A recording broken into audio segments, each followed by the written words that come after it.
Welcome back, everyone. We're diving deep today, really deep, and it's all about thinking and acting locally. But get this, we're looking at it through economics. Economics. Yep. Specifically, we're cracking open human action.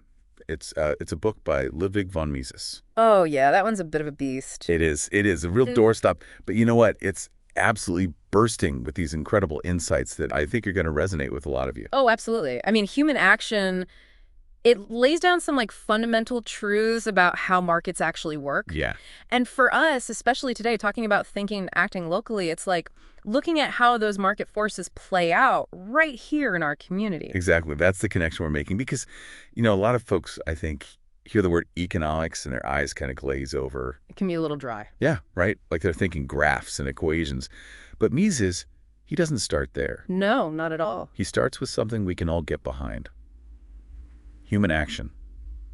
What do you think? Oh, I love that. It's so basic, right? Like his whole argument is that economics is not just about money or things. It's about understanding why people do what they do, why they make the choices they make. It's about motivation. Totally. I mean, every purchase we make, the job we take, every business, opening, closing it, it all boils down to these human actions driven by our own wants and needs. It's like zooming in on the individuals. Yeah. Instead of looking at this giant economic machine, we're focusing on the people turning the gears. Exactly. And that's what Mises calls methodological individualism, right? Go ahead, methodological individualism. Yeah. It's this idea that to really get how the economy works, you got to start with those individual choices, not just the big trends, Like think of it like traffic. If you want to know why everyone's backed up, you don't just look at the massive cars, do you? No. You look at what each driver did that got them stuck there in the first place. That's such a good analogy. Yeah. So help me connect this now, these individual choices, to thinking locally. How does that play out? Okay, so think about it. Even though we're all part of this, giant economic system, our local economy is shaped by the choices we make right here at home. It's like a microcosm. It is. The businesses we go to, the skills we work on, the way we invest in our community, it all adds up, creates this economic landscape we live in. So it's not all dictated by some far-off force. Not at all. We have agency. That's really empowering. Right. That's where thinking and acting locally becomes super powerful. Like, we can't control what the Federal Reserve does, but we can choose to spend our money at the local farmer's market instead of some big chain store. I see what you mean. We can volunteer, mentor new business owners, support initiatives that create jobs right here in our own backyard. It's amazing to think about these little actions adding up. Oh, they do. They totally do. It creates this ripple effect. Absolutely.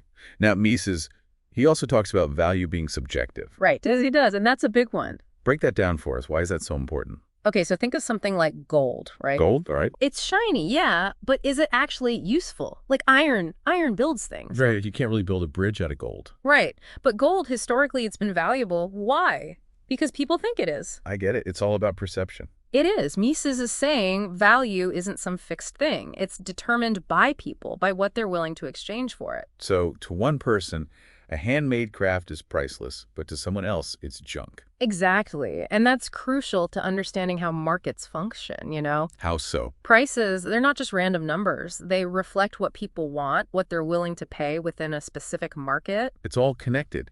Now, Mises also says history is important, but it can't tell us everything about economics. Why is that?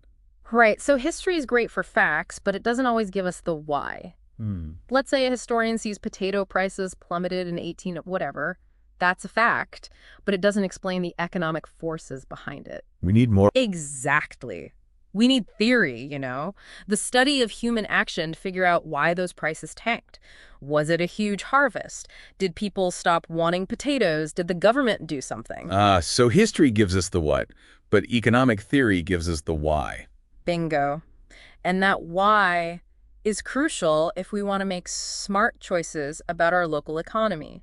We can't just assume what worked somewhere else or back in the day will work for us now. Right. Every situation's different. Totally. We need to understand our specific conditions, what people need and want right here, right now. It's like taking those broad economic principles and then getting hyperlocal. Exactly. You got it. And hey, speaking of local, if you're finding this exploration of human action helpful, head over to our website, thinkandactlocally.com/tips. donate. Yes, your support helps us keep these deep dives going, and it helps us reach more people who are passionate about their communities. The link's in the show notes. Now let's shift gears a bit. Mises spends a lot of time on money. Money, money, money. Right, but not just in the let's go shopping sense. Deeper than that. Way deeper. He sees it as this tool that makes complex economic calculations even possible. I'm intrigued. Tell me more. Imagine bartering for everything. Groceries, your rent, a car, chaos. Oh yeah, that'd be a nightmare. Right. Money, it gives us a common measure of value, so we can compare things, make smart decisions, and plan for the future. It's like a universal language everyone in the market understands. Precisely. Yeah. And without that language, things fall apart. So it's more than just those bills in our wallet. Oh yeah, it's the backbone of the whole system. Okay, but how does this tie back to thinking locally? Do our money choices really matter at that level? Oh, they do. Big time. Think about where you bank, for example. Do you go with a local credit union that invests in your community, or a massive bank that might send your money who knows where? I see your point. Every financial choice we make, where we shop, how we invest, it impacts how money flows through our local economy. I'm starting to rethink my own habits now. Now, Mises was a big critic of socialism. That might seem far removed from our local focus, but is there a connection there? There totally is. See, one of his main points against centrally planned economies, which a lot of people connect to socialism, is that they lack the price signals a free market gives us. Those signals are important. Super important. Without them, central planners have no clue what things are really worth. So it goes back to that economic calculation problem. It does. And while we might not have full-blown socialism here, we do have government interventions in the market, right? Like price controls or subsidies. Exactly. And those things, while often well-intentioned, they can backfire, distort market signals, and end up hurting local businesses and people. It's about finding the right balance, isn't it? It is. It is. We have to think critically about these interventions, weigh the pros and cons, and remember, market forces, they often work best when we let them do their thing. So understanding how markets work and where their limits are, it's crucial for anyone who wants to think and act locally. Couldn't have said it better myself. And we're going to dig even deeper into that in part 2 of our deep dive. We'll be looking at entrepreneurship, competition, and what role the government should have in a market economy. Can't wait. We'll be right back after a quick break. All right, welcome back to our deep dive into human action. You know, we're really trying to connect it back to thinking and acting locally. Yeah, last time we went through some pretty intense stuff. Methodological individualism, subjective value, that whole thing about money being crucial for calculating the economy. It was a lot, I know. But it's fascinating stuff when you start thinking about it, right? It is. And it made me see how those ideas actually show up in our daily lives, especially like right here in our community, you know? That's the goal, bridging that gap, the theory, and actually doing something with it. Totally. So where do we go from here? What else did Mises talk about that can help us think and act locally in a way that actually makes a difference? Well, he was super into entrepreneurship. Entrepreneurship, okay. He saw it as like the force for progress, for making things better, for prosperity, the whole 9 yards. But he wasn't just talking about starting businesses, though that's definitely part of it. There's more to it. Oh, yeah. For Mises, it was more like a mindset, a way of looking at the world. You know what I mean? Okay, so what is that entrepreneurial mindset? What does that look like? Paint me a picture. So it's about always looking for opportunities, right? For ways to improve things, to solve problems, to create something valuable where there wasn't anything before. It's kind of like an inventor. Kind of, but it's more than that. Entrepreneurs, they see potential where everyone else just sees roadblocks. They take risks, they try things out, they're not afraid to mess up and learn from it. So it's not just about making a buck, it's about making things better in general. Exactly. A better product, a better way to do things, a better service, and that spirit, it pops up everywhere, not just in business. Oh, I see. Give me an example. Where else do you see it? Think about people organizing in your community, right? Yeah. They find creative ways to tackle local problems. Or teachers, inspiring the next generation of thinkers and doers, you know, or even just volunteers who are putting in the time and energy to make our community better just because they care. That's awesome. So basically, we all have a little bit of entrepreneur in us. We do. If we can tap into that problem-solving, opportunity spotting way of thinking. That's a cool way to look at it. And that Yeah. connects right back to thinking and acting locally, doesn't it? It totally does. We can all contribute to making our local economy stronger, more vibrant, Yeah. by using that entrepreneurial spirit to see what our community needs and finding ways to fill those gaps. It could be starting a business, yeah, Mhm. but it could also be just supporting those local initiatives or even being an active, engaged citizen. It's like we're all part of this big team. We are. That's really empowering. Now, I know Mises was also a big fan of competition, which honestly, a lot of people see as a bad thing, like it's cutthroat or that only the strongest survive. Yeah, it gets a bad rap. But he saw it differently, right? He did. Mises thought that when competition was fair, everyone playing by the same rules, it actually pushed us to be better, to be more efficient, to figure out what works best. So it forces us to innovate. It does. Think about it. We have this crazy amount of choices today for everything. Smartphones, craft breweries, online courses, whatever you can think of. And that's because businesses are trying to outdo each other. Exactly. They're competing to give us what we want, to be the best, to solve our problems better than the next guy. It's not just about crushing the competition. No, it's about constantly getting better. That actually benefits everyone then. It really does. And don't forget, this isn't just happening with big companies. It's happening right here in our local communities, too. Oh, yeah, for sure. Every small business is trying to figure out how to stand out. Right.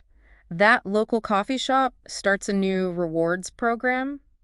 The bookstore does author readings. That new restaurant, they're getting all their ingredients from local farms. They're all finding their niche. They are. They're responding to that pressure from their competition in ways that actually make things better for us, the customer. And that makes our local economy stronger. Exactly. Competition pushes everyone to up their game, to offer something truly unique, something that we value. It's a win-win, really. Hmm? Now, how about the government? What role does Mises see for them in all this? I know he was big on limited government intervention, but did he think they should just stay completely out of the economy? Well, he was definitely a fan of keeping things limited, but he didn't think the government had no role at all. So it's not as simple as government is bad or government is good. Way more nuanced than that. Nuance is good. It is. Mm-hmm. Mises saw the government's main job as protecting our individual rights, making sure contracts are followed, upholding the law, that kind of thing. Basically creating a fair playing field where everyone, individuals and businesses, can interact freely without getting cheated or taken advantage of. So setting the rules of the game, but then letting the players play. Exactly. He was worried that when governments try to tinker too much, with price controls or subsidies or a ton of regulations, it messes things up. It's like throwing a wrench in the gears. It is. It distorts those price signals we talked about earlier, and then you get all these unintended consequences. So it might backfire. Oh, it can. It can. Sometimes even hurting the very people those interventions were supposed to help. Can you give me an example of that? Something that might happen in our community? Sure. Let's say there's rent control, right? Sounds good, make housing more affordable, but it can actually lead to fewer new apartments being built. Oh, that makes sense. Yeah, so then there are fewer places to live, and it becomes harder for people to find somewhere decent. Or think about zoning laws that say what kind of businesses can be in a certain area. Those can be tricky. They can. They might want to keep the neighborhood feeling a certain way, but it also might stop new businesses from opening up, especially ones that cater to a wider range of people and needs. It's tough, right? You want to protect people, but you also want the market to be able to do its thing. It's a constant balancing act. It is. It's something we always need to be thinking about, especially those of us who want to be making a difference locally. Right. Thinking and acting locally means understanding how these economic principles actually work, how our choices, both as individuals and as a community, really do shape what happens around us. This is giving me a lot to consider. Me too. And hey, if anyone listening is feeling the same way, if you're finding this deep dive helpful, we'd love for you to support our show. Yeah, head over to thinkandactlocally.com/donate. Any contribution helps us keep having these conversations, reach more people. The link's down in the show notes, easy peasy. So we've talked a lot about the downsides of the government meddling in the market, but I know some folks would say, hey, sometimes it is necessary, right? Like to protect consumers or workers or the environment. There are arguments on both sides. Oh, for sure. And Mises, he got that. He understood those concerns. But he really believed that even when we have good intentions, those interventions, they often have unintended consequences.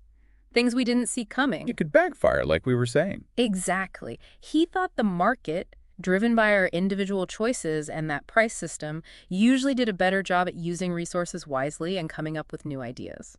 It's like it has a mind of its own. It kind of does. So it's about finding that balance again, right? Protecting people, but also letting the market do its thing. It is. It is a constant back and forth, figuring out where that sweet spot is. It takes a lot of thought. Yeah. An understanding of how the economy actually works, not just how we wish it worked. You got it. And that's why this deep dive has been so valuable. It's giving us the tools to think critically about those tough choices we face. Absolutely.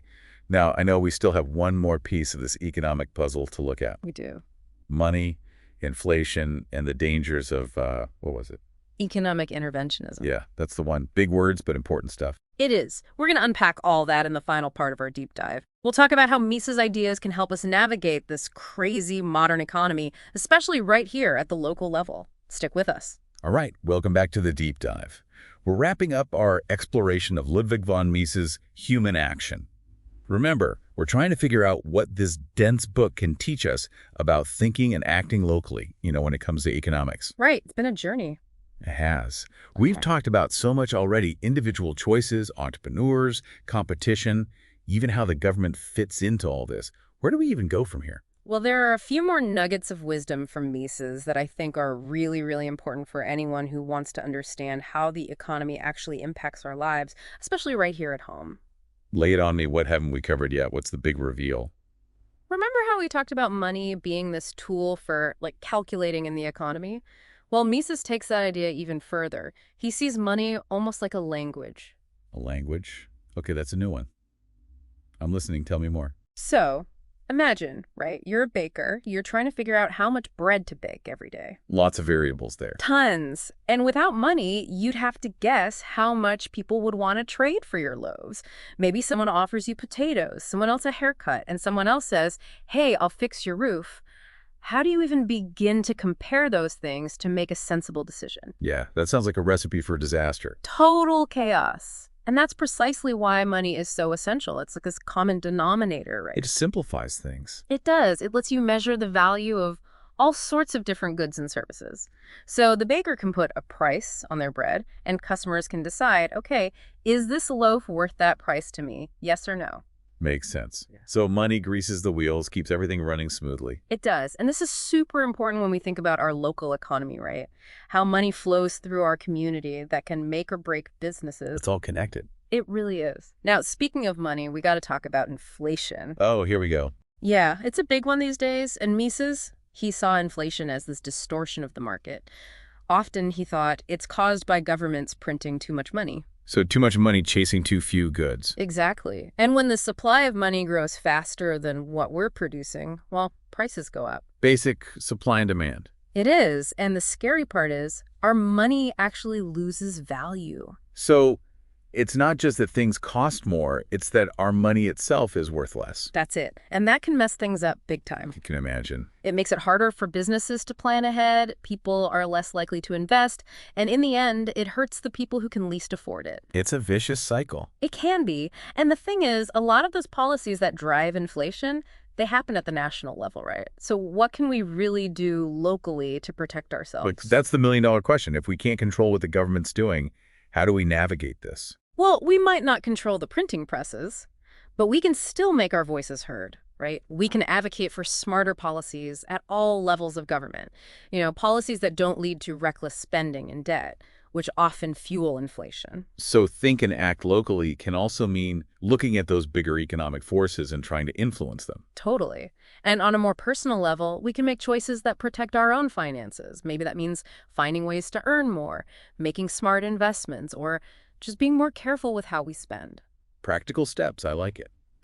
Now, we've talked a lot about the potential downsides of the government getting involved in the market, but some would argue that some intervention is necessary. Oh, right? absolutely. To protect consumers, workers, or to safeguard the environment, things like that. Right. And Mises, he got that. He understood those concerns, but he was always worried that those interventions, even when they come from a good place, often have these unintended consequences, and things actually get worse. Like we were talking about earlier. Yeah, exactly.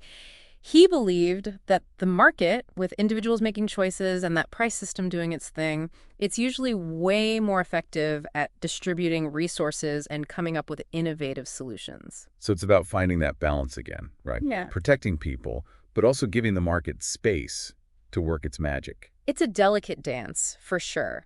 Requires a lot of thought and a real understanding of both the benefits and the potential pitfalls of government getting involved. It's not black and white, that's for sure. Definitely not. This has been such a thought-provoking conversation. I feel like I've learned so much about economics and, even more importantly, how it all connects to what's happening right here in our own backyard. I'm right there with you. And hey, if our listeners are feeling the same way, if this deep dive has sparked something in you, we encourage you to check out our website, thinkandactlocally.com/donate.